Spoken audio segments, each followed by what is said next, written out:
Do you know anybody that's quarrelsome? And what does that have to do with being a servant? What is being quarrelsome? Combative. Jerry Pittman says it's combative. Could be. Why? Pat said just always ready to argue about something. Do you know people like that? Does it bother you?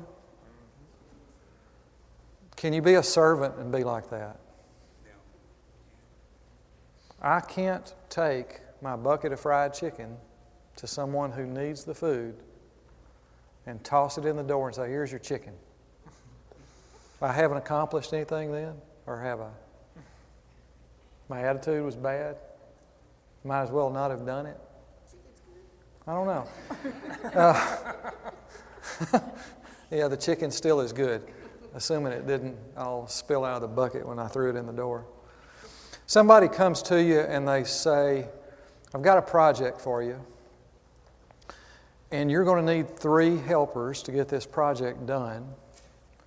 I would suggest you use Richard Watson for this part of the project because that's right up his alley, and Jerry Pittman for this part of the project because that's right up his alley, and Novell Brown for this part of the project because that's right up his alley. And you look at the person and say, well, I'm okay with Pittman and Brown. Watson I got a huge problem with because he wants to just argue about everything that I want him to do. And if it's not done his way, it's the highway, and I don't want to ask him. Well, yeah, but he's exactly the right guy for the job. Well, why don't you want to do it? Why don't you want to talk to me? Am I approachable? Apparently not in that circumstance, am I? So can the service be done with the wrong heart even though the service gets done?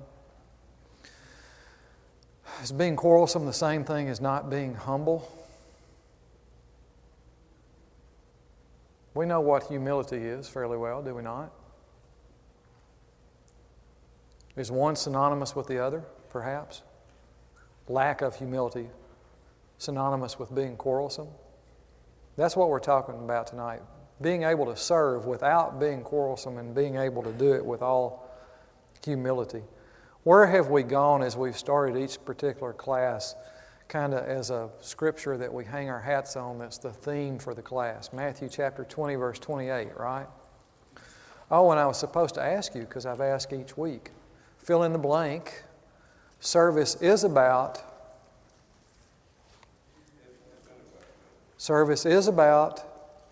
God. Service is not about me. Okay? And certainly that applies as we're talking about humility. For even as the Son of Man came to be served, but not... back up. Even as the Son of Man came not to be served, but to serve, and to give His life as a ransom for many. That's what we're talking about, right? What had Jesus spent a lot of time in chapter 16 and 17, and even in chapter 20 also, telling those that He was preaching to? He was predicting His death, and He was doing so here too. In the 7 verses that precede Matthew chapter 20, verse 28, what's the story that happened about a mom who had a question for Jesus? Look in it. Verses 20 through 27. The mother of the sons of Zebedee came to Jesus and asked Him a question. What was the question? Can my sons sit at your right hand? How did Jesus answer that question? You don't know what you're asking. There was a lot of confusion, and Jerry answered the question, I'm sorry, that you don't know what you're asking when he was talking to the mom. There was a lot of confusion as Jesus taught, not only by this mom, by the disciples themselves and others Because where did they think Jesus' kingdom was going to be? Here, on earth. Jesus obviously was talking about a spiritual kingdom as he taught and went throughout the country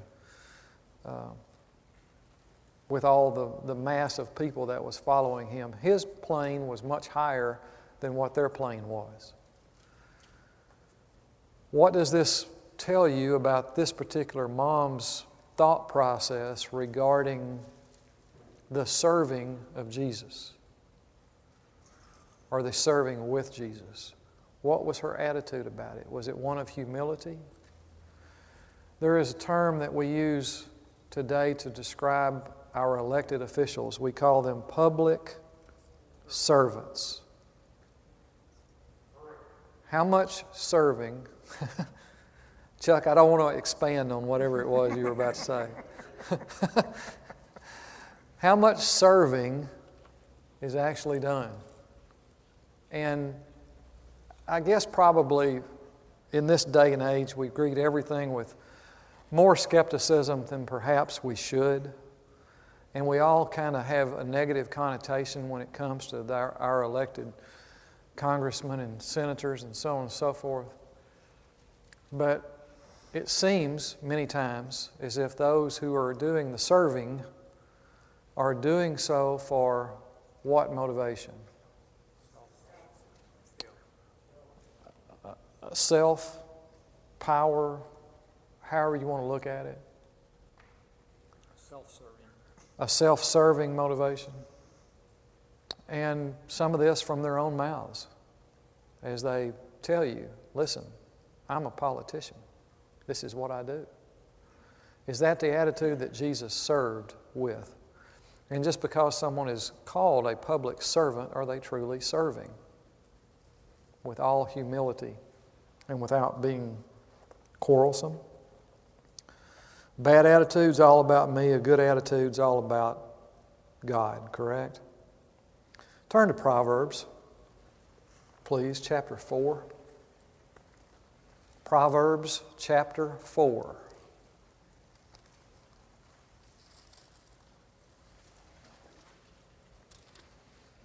Verse 23.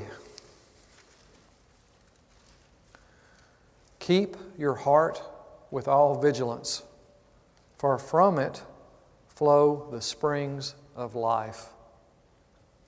What's important about our service? Where does it come from? If what's in our heart, will our service be pure? Stay in Proverbs and go to chapter 23, verse 7.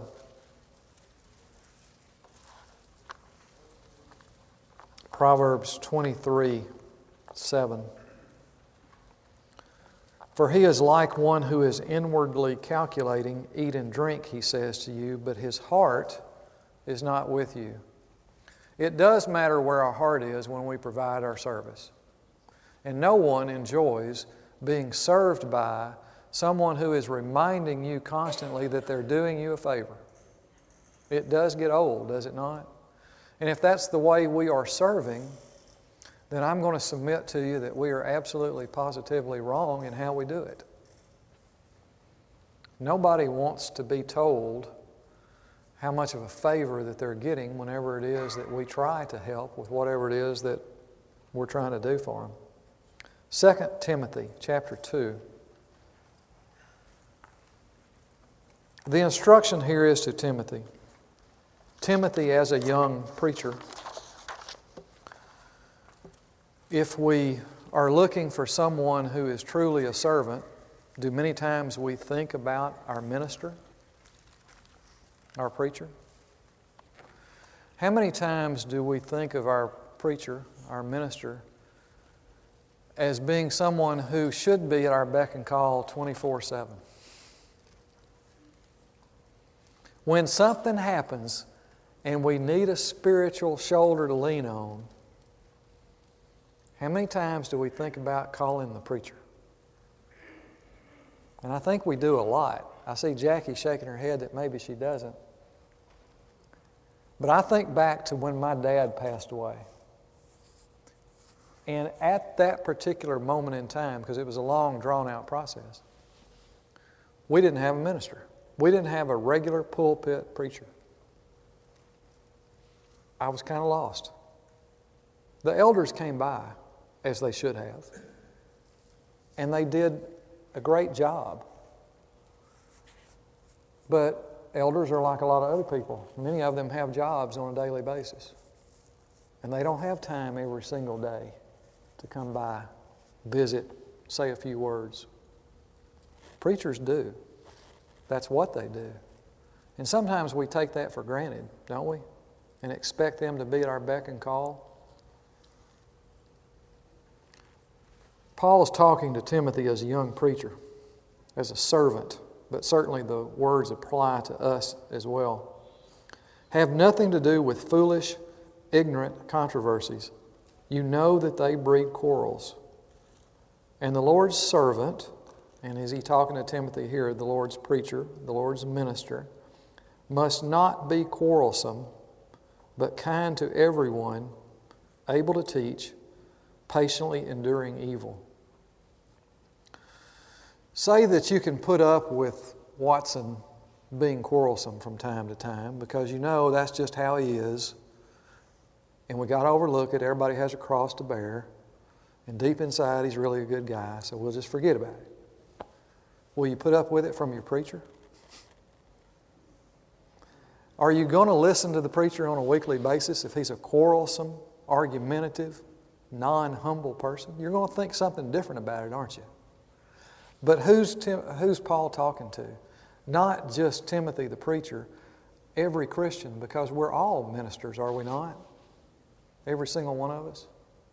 Sometimes we look at it differently with different people, but service is service. Turn to Matthew chapter 12. We're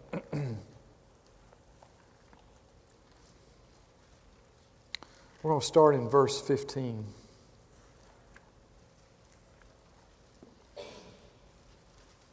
Who are we serving? I guess I could say, who is our service to? If we had to break it down into a couple of groups, just kind of be thinking about that as we read this scripture. Matthew chapter 12, starting with verse 15, and we'll go through, I think, 21. Jesus, aware of this, withdrew from there, and many followed him, and he healed them all and ordered them not to make him known. This was to fulfill what was spoken by the prophet Isaiah. Behold, my servant whom I have chosen, my beloved with whom my soul is well pleased. I will put my spirit upon him, and he will proclaim justice to the Gentiles. He will not quarrel or cry aloud, nor will anyone hear his voice in the streets. A bruised reed he will not break, and a smoldering wick he will not quench, until he brings justice to victory, and in his name the Gentiles will hope. Is that us in service? Or do we quench the wick? Now, from a standpoint of somebody asking us to do something, and from the standpoint of us actually doing it for someone else. If I'm asked to do something, what does my attitude need to be? What was Jesus' attitude? Yes. Jerry said the attitude was yes. Pat said what? Gladly. Jesus didn't say no, did he? Now, practically speaking, and I hope everyone understands that's not where I'm going. There are some days when somebody asks you to do something and you're on the way to the hospital to get a heart catheterization because you felt chest pains, and it's okay to say no in that circumstance. And obviously I overdid it, but you get the point. But our attitude, our overall attitude, is to be what when we're asked to provide a service to our fellow Christian, to our fellow man, to whomever. Would Jesus have said no? What was that bracelet that everybody wore, WWJD? So would Jesus have said no? WJHSN. I might get some of those. Perhaps I could make a lot of money. And I don't think he would have. Well, we know he wouldn't have. Who are we serving? I broke it down into two groups. I had a list. The list had several. I kept looking at the list thinking they were duplications. But if I'm, and I think they were in some respects, because we could fit them down into a couple of different groups. Pat? The Bible says you cannot serve God and mammon. Otherwise, you're either serving God or you're serving the devil. Pat says you can't serve God and mammon. It's one or the other. And you know, that's a very good point. If God is light, and light is the absence of dark, and then vice versa, if dark is the absence of light, it's either one or the other, is it not? It's either you're with God or you're not with God. Period. We like to have a third category, and perhaps for practical purposes we should have a third category in that we've got some who are trying to straddle the line. Because if we said one of those groups that we could do service to were the lost, then we would put quickly within that group those who are unchurched and those who have fallen away. Yes? What about those who are nearly lost? And I say that kind of with a smile on my face because, you know, there's really not such a thing. You are or you aren't. There was a character in one of the Harry Potter movies, nearly headless somebody, wasn't it? Nick? Yeah, didn't John Cleese or somebody like that played the part? Nearly headless Nick, or I think somebody said that. I love all those movies. I watch them all the time. I'm surprised I can't think of it. Nearly headless. Either you are or you aren't. And in the movie, his head flopped back, and he didn't say anything, and then he pulled it back up, and he talked to you. It doesn't work that way. You know, we're on the right road or we're not. We can be wanting to do right and still get tempted and fall back, and then we can wanting to do right again, and we can walk dangerously close to this line all the time. But if we're constantly being pulled in by the world, and that's where we yield to, which category are we going to be in? You know, those that are lost. What service can we provide to those that are lost? How do we treat those that are lost?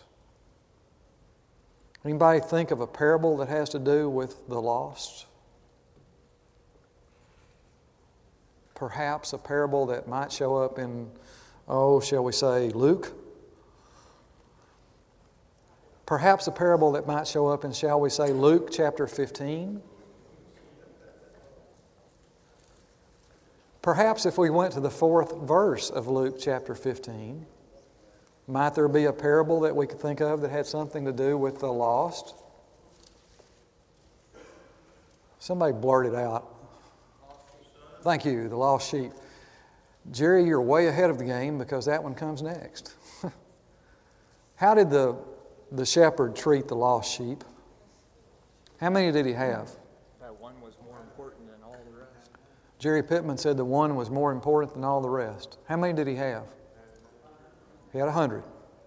How many were there? Isn't that pretty good odds? If I could have made a 99 on every test I ever took in college, I would have taken it, right then and said, I'm good. Because that's not bad, isn't it? 99. If I could have made a 99 in organic chemistry, I wouldn't be a CPA today. But I couldn't. But was it good enough for the shepherd? No. What did he need? He needed that one. Who was important? Who was absolutely just as important as all the other 99? Was that one. That one was lost. Did he go out treating that lost as an adversary? The lost was lost, but the shepherd wanted him found. For what reason? To bring him back into the fold, because he was important as a sheep as we are as important as a soul to God. We cannot treat the lost as adversaries. Later in that chapter, there's another parable about the lost son. This one goes a few more verses. And we get a little bit more detail, and I think we relate to it a little bit better because we're there. It's not about the sheep, it's about a father and a son. And whether it's a father and a son or a father and a daughter, we relate to it really well. Because what happened to that son? What did he do? Got to feeling a little bit self-important, did he not? Wanted his share of the inheritance. Needed to feel a little bit of independence. Needed to go out and do it on his own. Needed to strike forth and make a name for himself. And what did he do? He squandered it. Where did he end up? In with the hogs. You know, hogs are really intelligent animals, and they get a bad rap. All of us that are from Arkansas understand this. But they do get kind of dirty sometimes when they're wallowing around in all the stuff that they wallow around in, and they walk through the mud, and they do this and they do that, and they start rooting around in the dirt trying to find some food, and that's the case here. Assuming that this young man was Jewish, how much worse was this particular event? Because he was in with one of the most unclean of the unclean. And he was there right in the middle of it. And at some point he recognized he'd messed up. Yes? Now, when your kids mess up, are you happy or sad? Yeah, it does. It does depend. Do you want to see your kids suffer? Do you want to see your children in a situation that is difficult for them and has them really twisted up and really suffering and perhaps hurting them physically even? What did it say about him and eating? He didn't eat. What was he eating if he put anything in his mouth? Corn husk, wasn't it? How much nutritional value is there in a corn husk? When we have the lectureship each year in November, and there's fine roasted Belglade sweet corn that we've got out there on the open fire, and we've cooked it all night, and we've served it up, how many of you peel it back and throw away the cob and eat the husks? Doesn't happen, does it?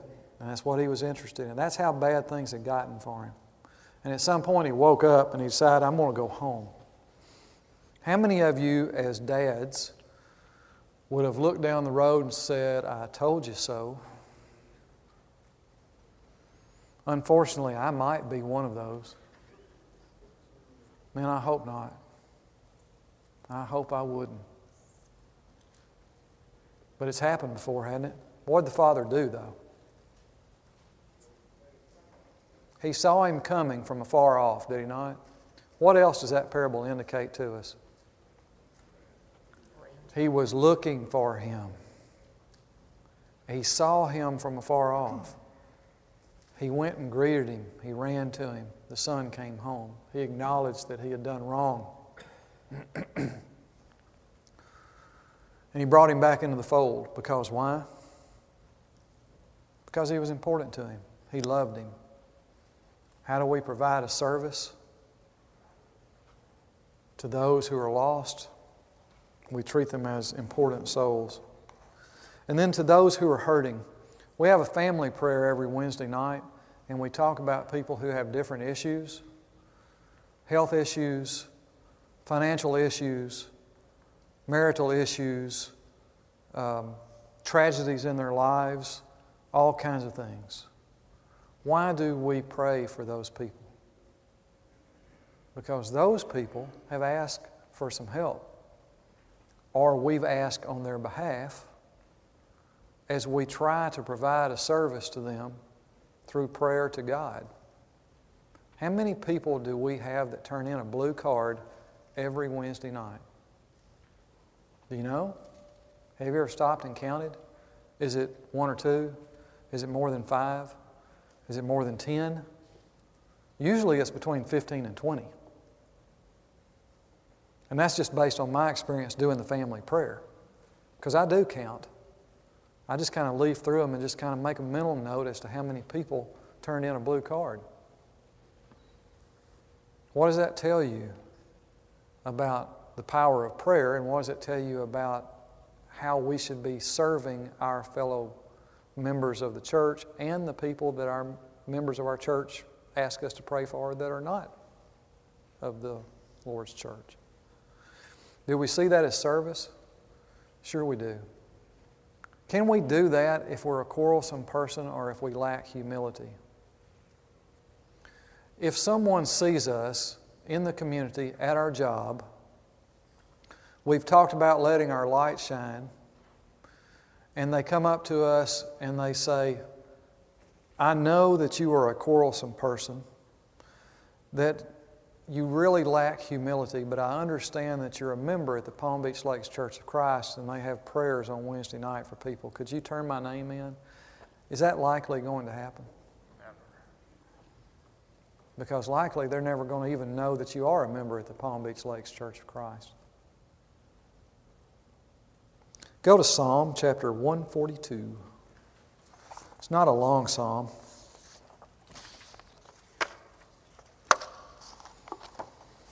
It's a psalm of David when he was in the cave.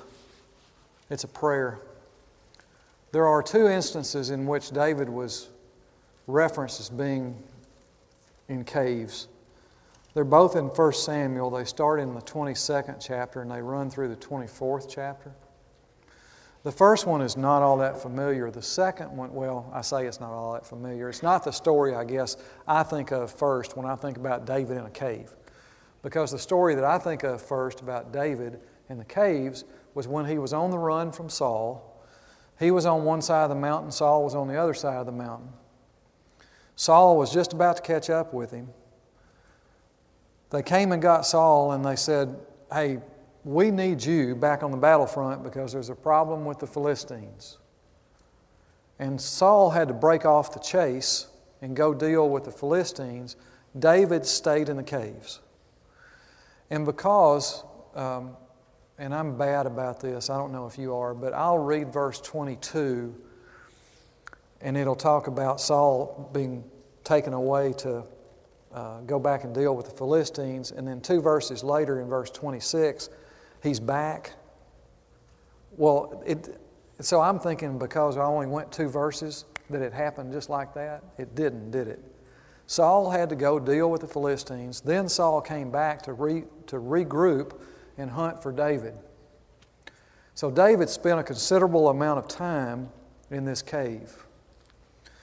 And this psalm is attributed to him during this particular point in his life. Now you know the end of the story, right? Because Saul comes back. Saul comes in that particular cave where David is. David sneaks up to Saul and cuts the corner off his robe, goes out, gets a safe distance away, yells back, "Nanny boo-boo, I got part of your robe here." And then Saul recognizes that David had a chance to kill him and didn't do it, and recognizes the honor that is within David. And we know of David as a man after God's own heart. He's referred that way in the Scripture.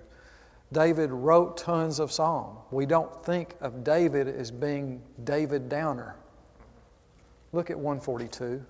Let's read that.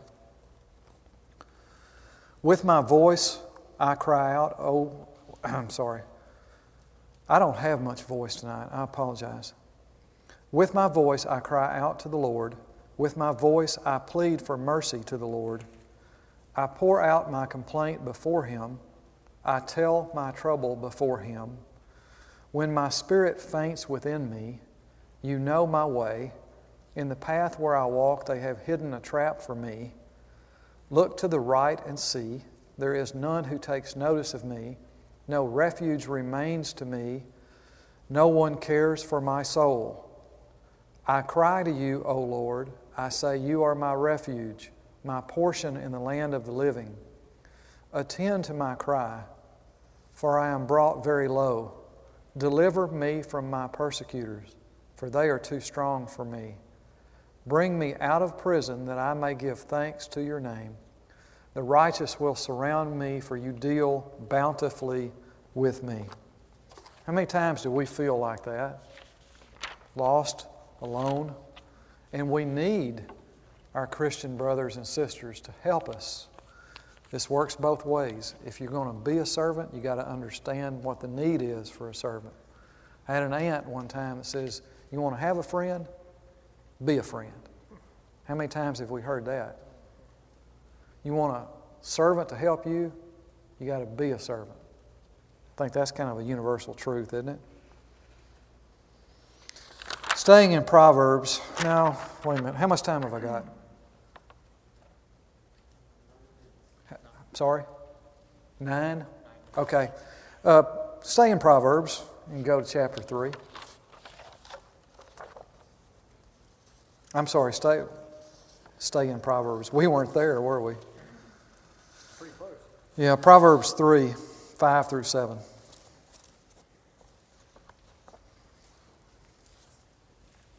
Does it seem like I'm flustered tonight? I don't know. I'm having trouble concentrating. We had auditors in the office today. Probably it was their fault. That'll do it. Every time. Yeah. Proverbs chapter 3, verse 5. Trust in the Lord with all your heart, and do not lean on your own understanding.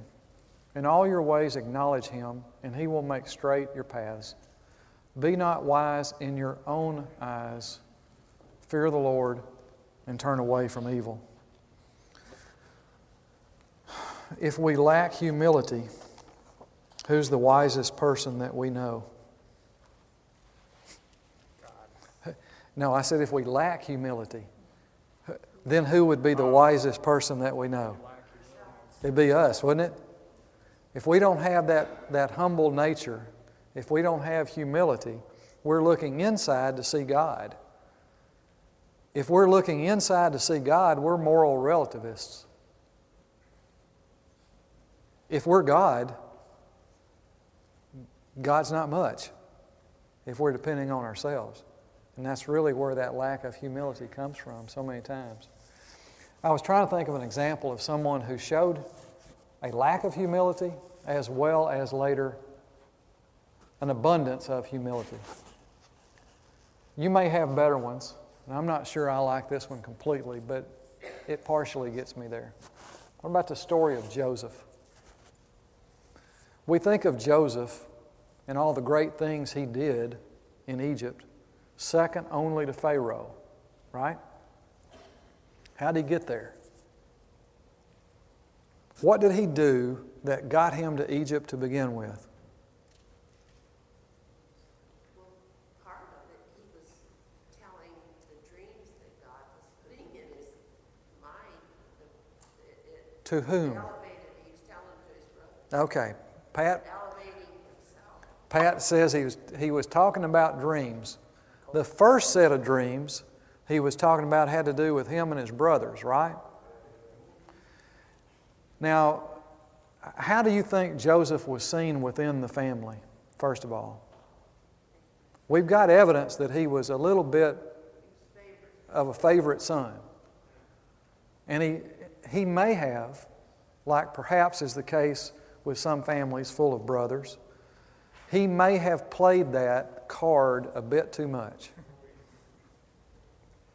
We don't know that, not really told that, but his brothers reacted very strongly to what he did. And he did go to them, and he didn't say, God came to me in this dream. He said, I had a dream. He said, I had a dream, and there was a whole bunch of wheat sheaves, and they were bowing down to my wheat sheaf, and obviously that's you and me. You know? And then there was another one. Sun, moon, stars, all pointing at me. I am Joseph. I have the coat of many colors. How'd they react to that? Not well. Threw him in the pit. We're about to kill him. Who came to his rescue? Reuben. Said, guys, can we rethink this? I mean, he is our brother. All right, we won't kill him, but get him out of here. Sold him as a slave, took his coat, took it back to Dad and said he's dead. A wild animal got him. Can you imagine how Dad felt at that point? He ends up in Egypt. He ends up in Potiphar's house. He gets humbled rather quickly and put in jail, even though he did nothing wrong. And while there, he has an opportunity to interpret some dreams, which eventually get him back in the presence of Pharaoh. And when asked about interpreting these dreams, who does he give the credit to on this second round of dreams? No, not I. God can interpret these dreams. Perhaps Joseph had a little bit of change of heart as the years went on with his own humility or lack thereof in dealing with his brothers, and now before Pharaoh had learned a pretty important lesson when it comes to serving. It's something that we can all remember. Go to Hebrews 4:12.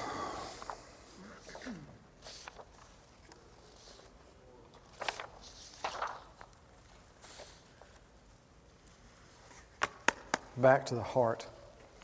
I found this in the lesson material. I thought it was pretty good.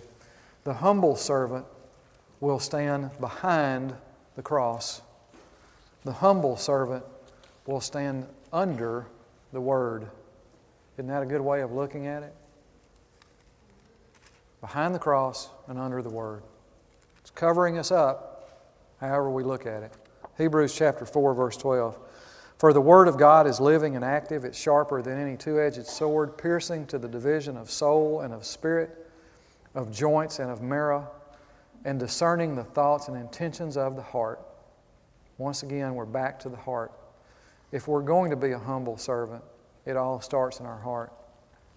Romans chapter 1, verse 16. For I am not ashamed of the gospel, for it is the power of God for salvation to everyone who believes, to the Jew first, and also to the Greek. If we're going to serve, we're going to have to not be ashamed of who we are. 2 Corinthians 4:7, we have treasures in jars of clay to show that the surpassing power belongs to God and not to us. What are the jars of clay? Who are the jars of clay? We are. God could have sent angels to deliver the message. He didn't. He depends on us to do it. The story is told 100 times by 100 different people in 100 different ways about the Indian who went to see the chief because he felt like there were two wolves that were at war in his chest. You know the story I'm talking about, right? Most of us have heard it dozens of times. And he says, Chief, I feel like there's two wolves battling in my chest.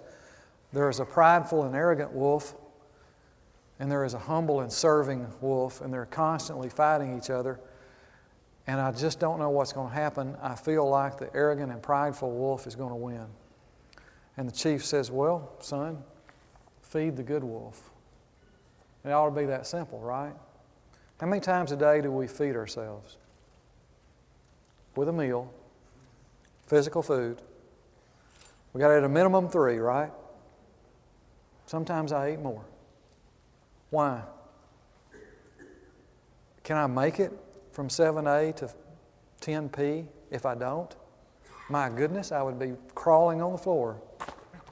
I wouldn't be able to stand it if I didn't have any food from the time I got up at 6 o'clock in the morning until 11 o'clock at night. I'd be grouchy. I'd be quarrelsome. I wouldn't know what to do. I've got to eat to maintain energy, doesn't it? It takes a lot of energy to get this old body roaming up and down the halls and to work and back. How many times do we feed ourselves spiritually? What's more important? If we're going to be of service, we have to be strong to be of service. We have to have spiritual food in order to be that servant. All right, thank you. That was 2, right? Yes? All right, next week.